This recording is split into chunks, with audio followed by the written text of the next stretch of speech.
January 8th was an inauguration day at the Oregon State Capitol. It might have escaped your notice, but it did involve the swearing in of an official who won an election across the entire state. The office is Kid Governor. That's right. Oregon is one of several states that has a Kid Governor program to promote interest in government and its workings. Raaga Mandala is Oregon's Kid Governor for 2020. She's a fifth grader at Jacob Wismer Elementary School in the Beaverton District. She joins us by phone. Raaga, welcome.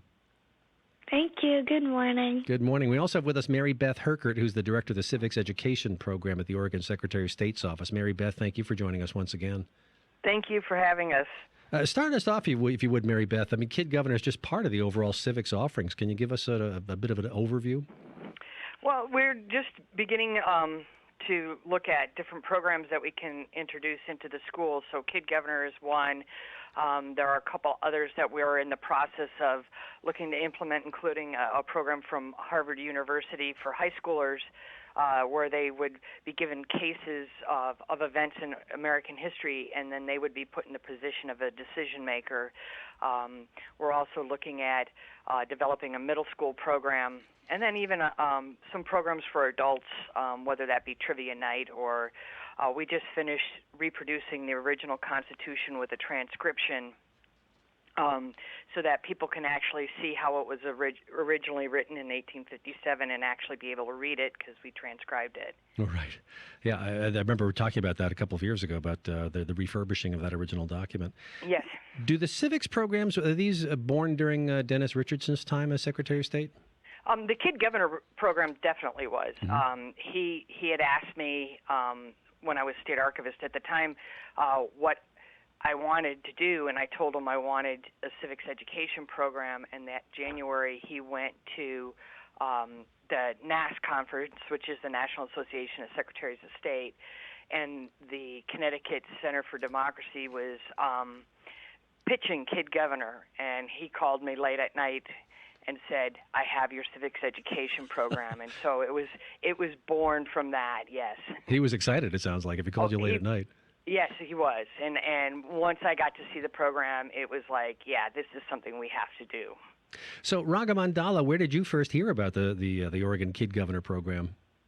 Well, my mom actually heard it on the radio when Erica was having an interview, and then she told me, and I thought it was really cool, and I wanted to get my point about homelessness across to everybody, so I thought it would be a cool idea. Well, this is an interesting thing. So it's not just that you run for this ceremonial office. You actually have to run with a real platform, and your platform was homelessness. Tell us about your interest in that.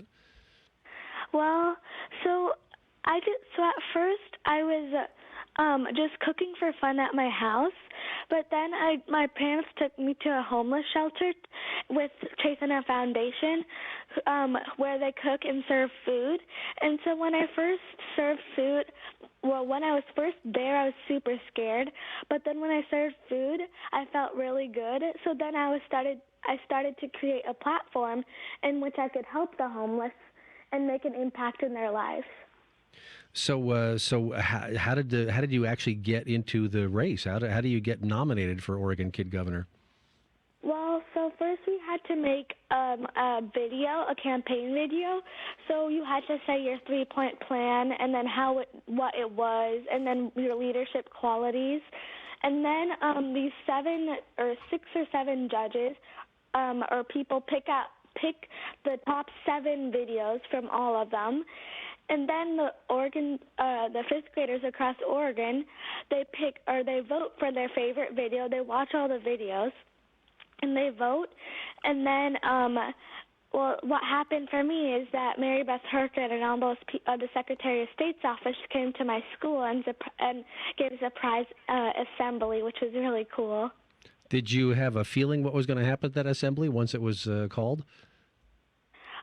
Well, it was actually a last-minute assembly, like our teacher told us that day. And after the assembly, she told me she already knew before. But I didn't expect it until I saw my parents and my sister there. Uh-huh. And I saw a ton of cameras and stuff. But I was not expecting that. Well, congratulations on that. I have more questions for you, but I want to ask Mary Beth right now about the actual running of this election. I mean, is it all just done through video votes online? Yeah, it's a great program. The schools and teachers are given a 15 part lesson plan that teaches the students about the different branches of government, how elections are done, and how what's important in an election. And then the students make these 1 to 3 minute videos, and in that 1 to 3 minutes, they have to explain why they're a good leader, why they'd make a good kid governor, and what their platform is and their 3-point plan. And they do an excellent job. They tell us more in 3 minutes than some adults tell us in a longer period of time. But and then we gather the nominees, what they're called nominees. Each school can only submit one candidate for their school, and an independent panel of judges then views all the videos. And this year we had 20 of them submitted, and they narrow it down to 7. And they don't interact with one another. They just judge them on their own, and we keep score. And once we have the final 7, then the 5th graders across the state are given the opportunity to vote. And they have to watch the video, and in the lesson plan it tells them what they're supposed to be looking for when they're voting. And what's really interesting, in the 3 years we've done this, we've only had 2 classrooms unanimously vote for their candidate. Every other classroom has had spread their votes a variety of different ways. And I've actually had a couple of finalists tell me that they voted for the eventual winner because they thought they were the best one. So it's really focused on the message that's being delivered and not the individual, because they can't identify their last name or what school they go to or where they live. It's all just based on their video. Oh, interesting. Sure. So, and they wouldn't know them in advance unless they're from their school, but Right. That's going to be a limited number of people. We were talking about the Kid Governor program in Oregon here on the Jefferson Exchange. We're talking to Mary Beth Herkert, who's the director of the Civics Education Program from the Secretary of State's office, and Raaga Mandala, Oregon's Kid Governor, all of 11 years old, joins us from Jacob Wismer Elementary School in the Beaverton District. You can join us with questions and comments, 800-838-3760 by phone, by email, jx@jeffnet.org. We talked about the 3-point plan, Raaga, and yours was learn, love, legislate. What do those mean? Yeah. So learn is I want to spread awareness about homelessness and, make people know about it, because if no one knows, then they're never going to get help. So I wanted to create a social studies lesson plan so teachers can teach their students about it, so we can create awareness. And love is I want to create kindness clubs, and within those clubs we can do clothes and supply drives, food drives, and all that stuff to raise money for the homeless. So people at Join Portland or any other homeless shelter can use that money to transition the homeless into permanent housing.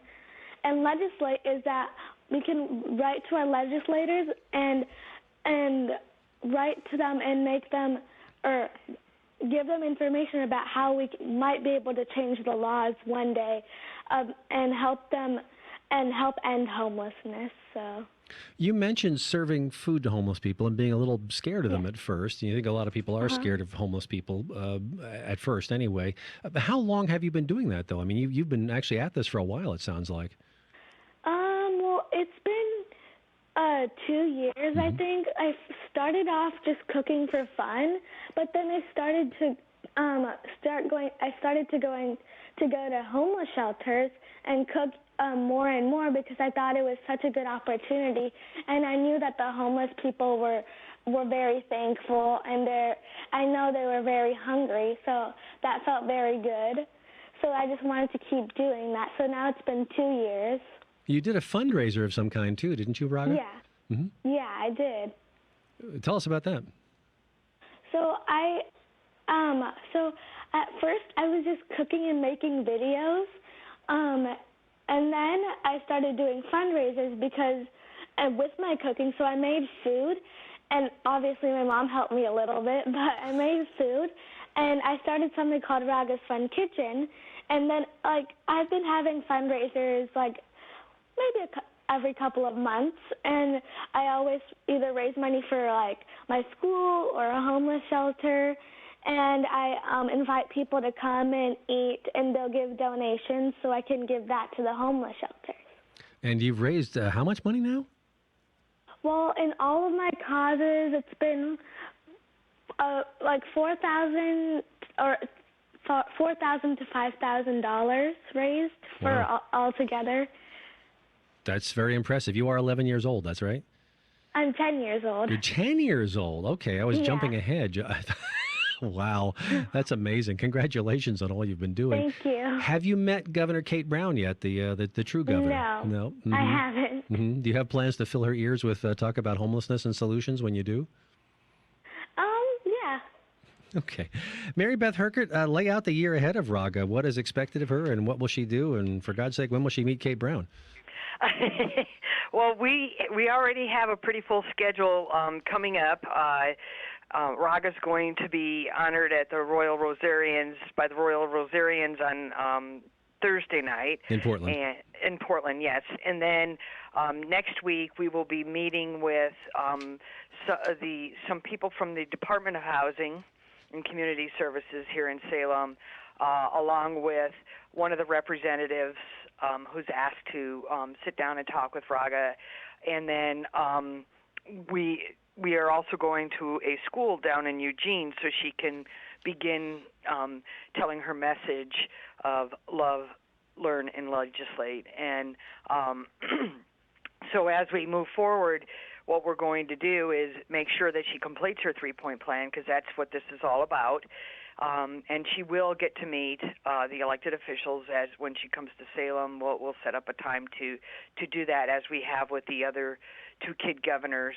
And then what we'll do is this year what we have decided to do is to keep the other finalists involved, and they will be forming Raaga's cabinet, and they'll each pick kind of an item of their platforms to work on, so that we can all move forward with their ideas.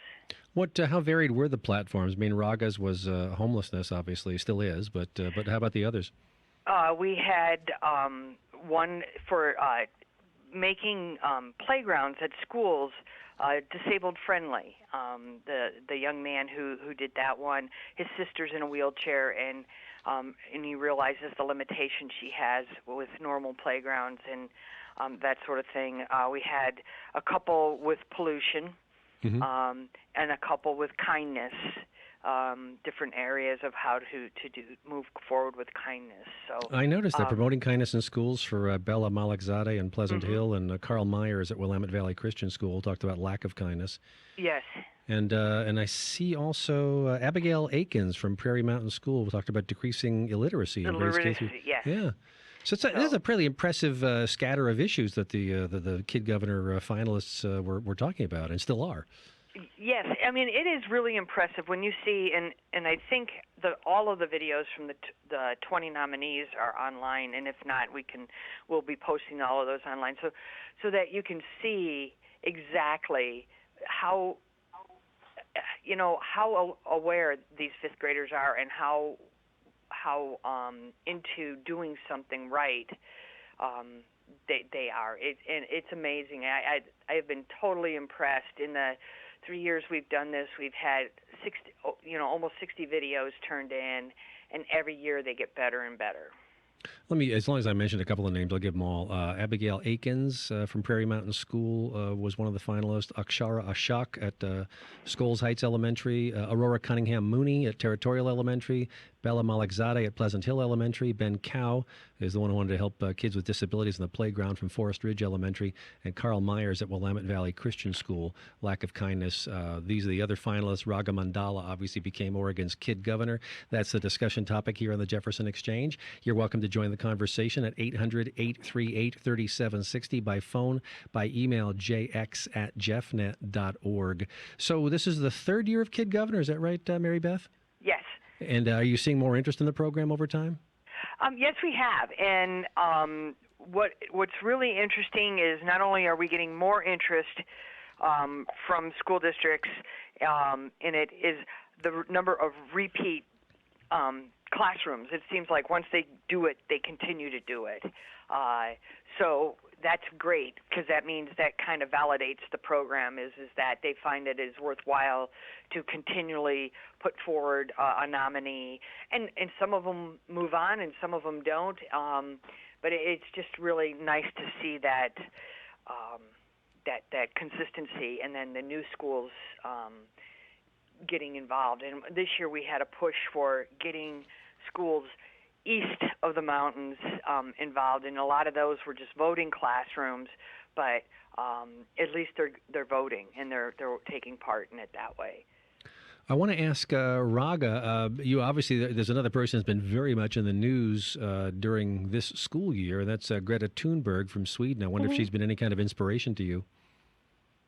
Well, I saw that it was so important to her about what she talked about, and she even cried during the speech, which I thought was very inspirational, and her speech was just very nice. So I want to be like her someday. Talk about how much time do you have to do, because and I'm probably taking you out of class right now just to talk to me, but how do you find time to do the kid governor duties, keep up with your homework? It sounds like you're busy outside of school too.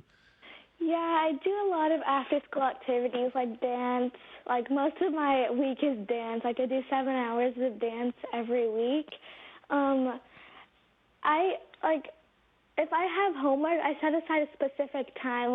On my days that I don't have dance, which are probably Wednesdays, I have time to do I have a block of time that I spend for homework and I do for kid governor, and it's mostly on the weekends. When I don't have anything going on is when I do these fundraisers. Wow. So Mary Beth, what's it like to work with somebody who has such organizational skills at such a young age?